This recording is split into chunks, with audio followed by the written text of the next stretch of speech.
அவர்களுக்கு எனது வணக்கங்கள் பல. பாலசரவணன் சார்,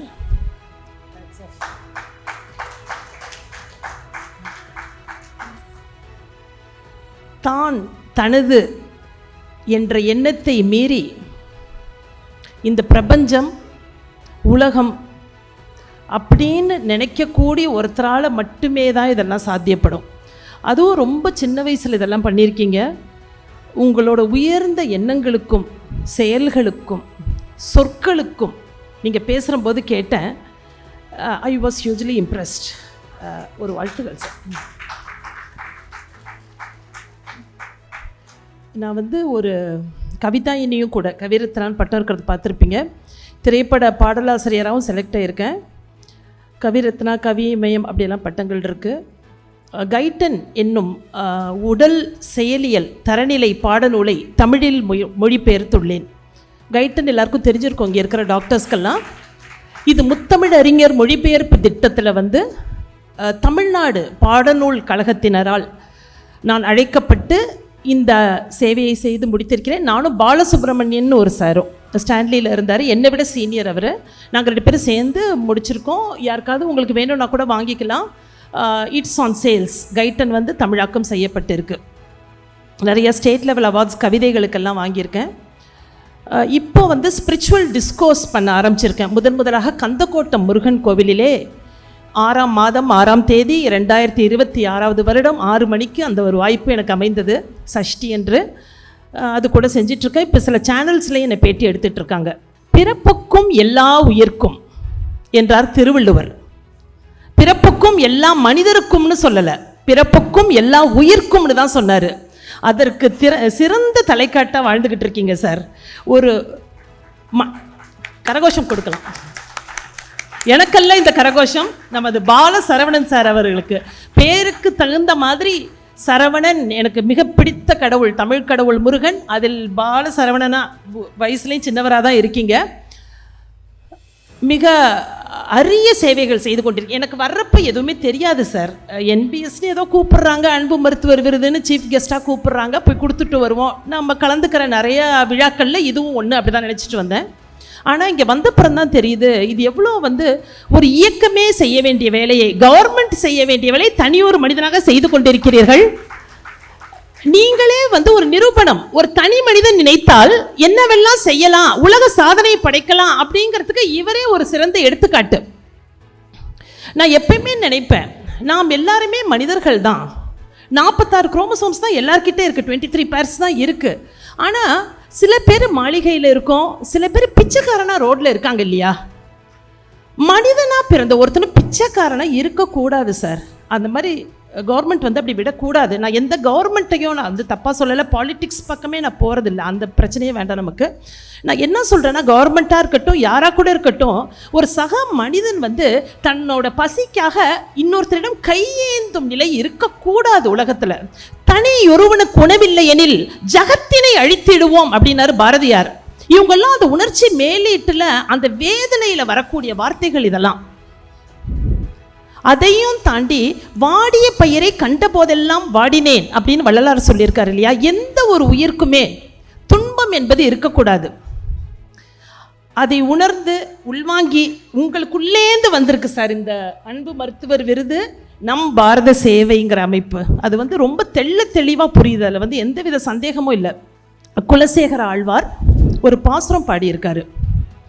வாளால் அறுத்து சொடினும் மருத்துவன் பால் மாளாத காதல் நோயாளன் போல் மாயத்தால் மீளா துயர்த்தரினும் வித்துவ கோட்டம்மா ஆளா உணதருளே பார்ப்பன் அடியேனே அப்படிங்கிறாரு. வித்துவ கோட்டு அப்படிங்கிறது பாலக்காடு பக்கத்தில் இருக்கிற, கேரளாவில் இருக்கிற ஒரு ஊர். அங்கே இருக்கிற பெருமாளை தனது அன்னையாக நினைத்த அம்மா என்கிறார். இதற்கு என்ன அர்த்தம்னா, இங்கே அன்பு மருத்துவர் விருதுங்கிறதுனால இதை நான் சொல்கிறேன். நீங்கள் உங்கள் பேஷண்ட்ஸ்க்கு சர்ஜரி பண்ணி அவங்களுக்கு துன்பத்தை தானே கொடுக்குறீங்க, வலியை தானே கொடுக்குறீங்க. இருந்தாலும் உங்கள் நோயாளிகள் உங்களை காதல் புரிகிறாங்க. காதல்னா இந்த லவ் கிடையாது, நம்ம நினைக்கிற காதல் அன்பு, தூய அன்பு, எதிர்பார்ப்பே இல்லாமல் செலுத்தக்கூடிய அன்புன்னார் இவர். அதுக்கு பேர் தான் அன்கண்டிஷனல் லவ். ஆனால் என்ன, இந்த காலத்தில் அப்படி இருந்தால் நல்லா தலையில் அரைச்சிட்டு போவான். அதுக்கும் ஜாக்கிரதையாக இருந்துக்கோங்க. அன்பு அன்புன்னு கொடுக்க அங்கே அம்பா வந்து உங்கள் மேலே விழும், அதுவும் இருக்குது. அதுலேயும் நீங்கள் ஜாக்கிரதையாக இருந்துக்கணும். அப்படி இறைவன் வந்து உங்களுக்கு வந்து எத்தனை சோதனை பண்ணாலும் அன்போடு இருப்போம். ஏன்னா நம்ம கர்மாக்கள் தானே அதெல்லாம் அப்படின்னு குலசேகர ஆழ்வார் சொல்லியிருக்காரு. ஒரு பாடல் ஒன்று எனக்கு மிகவும் பிடித்த பாடல், அழகன் படத்தில் ஜாதி மல்லி பூச்சரமே அப்படின்னு ஒரு பாட்டு இருக்கு. எத்தனை பேர் அதை ரசித்து கேட்டிருக்கீங்க? நீங்கள் கேட்டிருப்பீங்க சார், கண்டிப்பாக. அதை கேட்குறப்பெல்லாம் புலமை பித்தன் எழுதினது. சாதி மல்லி பூச்சரமே சங்கத்தமிழ் பாச்சரமே, ஆசை என்ன ஆசையடி அவ்வளவு ஆசையடி, எனது வீடு எனது வாழ்வு என்று வாழ்வது வாழ்க்கையா, இருக்கும் 4 சுவருக்குள்ளே வாழ நீ ஒரு கைதியா, தேசம் வேறல்ல தாயும் வேறல்ல ஒன்றுதான், தாயை காப்பதும் நாட்டை காப்பதும் ஒன்றுதான். நாடு வந்து தாயை போல பார்க்கணுங்கிறாரு. அதுக்கு நீங்க சிறந்த எடுத்துக்காட்டு சார். மற்றவங்க எல்லாம் வாய் பேச்சில் பேசிட்டு போயிடுவோம், பாட்டு பாடிட்டு போயிடுவோம். கடுகு போல் உன்மனம் இருக்கக்கூடாது, கடலை போல் விரிந்ததாய் இருக்கட்டும். என்ன ஒரு எண்ணம் பார்த்தீங்களா? நேரோ மைண்டட்னஸ் இருக்கக்கூடாது. உன்னை போல் எல்லோரும் என எண்ணோனும், அதில் இன்பத்தை தேடணும். அப்புறம் அப்படியே பாட்டு கண்டினியூ ஆகுது. இன்னுமே இந்த பாட்டை இதுக்கு அழகாக வந்து மம்முட்டி பாடுவார், பானுப்பிரியா ரொம்ப பியூட்டிஃபுல்லாக டான்ஸ் பண்ணுவாங்க இதுக்கு. இன்னுமே இந்த பாட்டை கேட்குற போது அவங்க அழகில் மயங்கிடாமல் அந்த பாட்டை கொஞ்சம் கேட்டு பாருங்கள். அந்த வேர்ட்ஸை, beautiful song and beautiful thinking. அழகிய மனம், அகத்தின் அழகு வந்து எதிரொலிக்கும் அந்த பாட்டில். இப்போ கொஞ்சம் சீரியஸாக பேசிட்டோம். இப்போ வந்து ஆஸ் டாக்டர்ஸ் வந்து நம்ம வந்து நான் எழுதிய ஒரு கவிதையை நான் சமர்ப்பிக்கிறேன். நாம் என்னெல்லாம் பாடுபட்டோம், ஒவ்வொரு அனாட்டமி அப்படி வரும், இது அனாட்டமி ஃபிசியாலஜி அப்படி போகும், அதை வந்து சொல்லக்கூடிய நானே எழுதிய ஒரு கவிதை. மருத்துவம் ஒரு பார்வை, உடற்கூறியல் அனாட்டமி கூறிய இயல் என்ன, இறந்த பின்னும் ஆசான் ஆகலாம் கெடாவர் உருவில் என. உடற்கூறியல் கூறிய இயல் என்ன, இறந்த பின்னும் ஆசான் ஆகலாம் கெடாவர் உருவில் என. உடல் இயங்கியல் பிசியாலஜி, நான் ஒரு பிசியாலஜிஸ்ட் தான். நம் செவிகளில் இசைத்தது என்ன, சமநிலையிலே எங்களோடது ஹோமியோஸ்டேசிஸ்ன்னு நாங்கள் சொல்லுவோம். ரொம்ப எதுவும் ஜாஸ்தி இருக்கக்கூடாது, கம்மியாகவும் இருக்கக்கூடாது. ஹோமியோஸ்டேசிஸ் டாக்டர்ஸ்க்கு எல்லாருக்கும் அது புரியும் என்னென்னு. இருந்தால் எந்த நோயும் நம்மை அண்டாதென. வேதியியல் பயோகெமிஸ்ட்ரி ஓதும் வேதம் தான் என்ன, நொதிகள் நீர்த்து போனால் நோய் கண்டு நொந்து போவோம் என. நொதிகள்னா என்சைம்ஸ். மருந்தியல் ஃபார்மகாலஜி புகட்டிடும் மகத்துவம் தான் என்ன, உணவை மருந்து போல் உண்ணாவிட்டால் மருந்தை உணவு போல் உண்ண வேண்டும் என. மருந்தற்ற வாழ்வே மகிழ்வான வாழ்வு என. நோயியல் பெத்தாலஜி கூறும் நோய்களின் வெளிப்பாடுகள், நுண்ணுயிரியல் மைக்ரோபயாலஜி கூறிடும் நோய் கிருமிகளின் குறியீடுகள். தடவியல் மருத்துவம் எஃப்எம் ஃபொரென்சிக் மெடிசன் சொன்னது அனைத்தையும் சந்தேகப்படு என்று. சமூக மருத்துவம் எஸ்பிஎம் சொன்னது சமூகத்துக்கு அள்ளி கொடு என்று. காதை குடைந்தோம் வாயை கிளறினோம் அன்று காது மூக்கு தொண்டை மருத்துவத்திலே. யாராவது இஎன்டி இருக்கீங்களா? காதை குடைஞ்சிங்களா? வாயை கிளறினீங்களா? நோயாளியின் கண்களில் காவியம் படித்தோம் கண் மருத்துவத்திலே.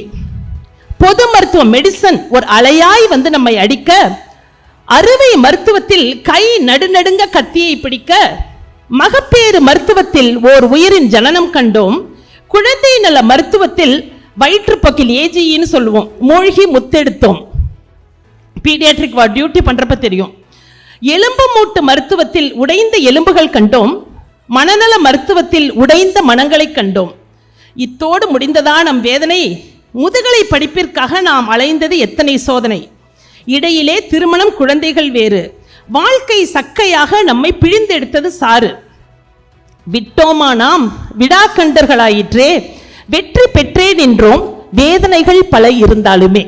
வெற்றி பெற்றே நின்றோம் வேதனைகள் பல இருந்தாலுமே.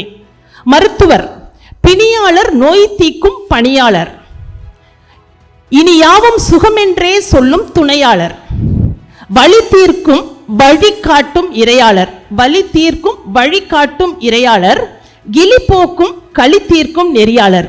கட்டிகள் தம்மை வெட்டியும் தீர்ப்பர் சுட்டும் தீர்ப்பர். முடங்கள் யாவையும் முடக்கி போடுவர்.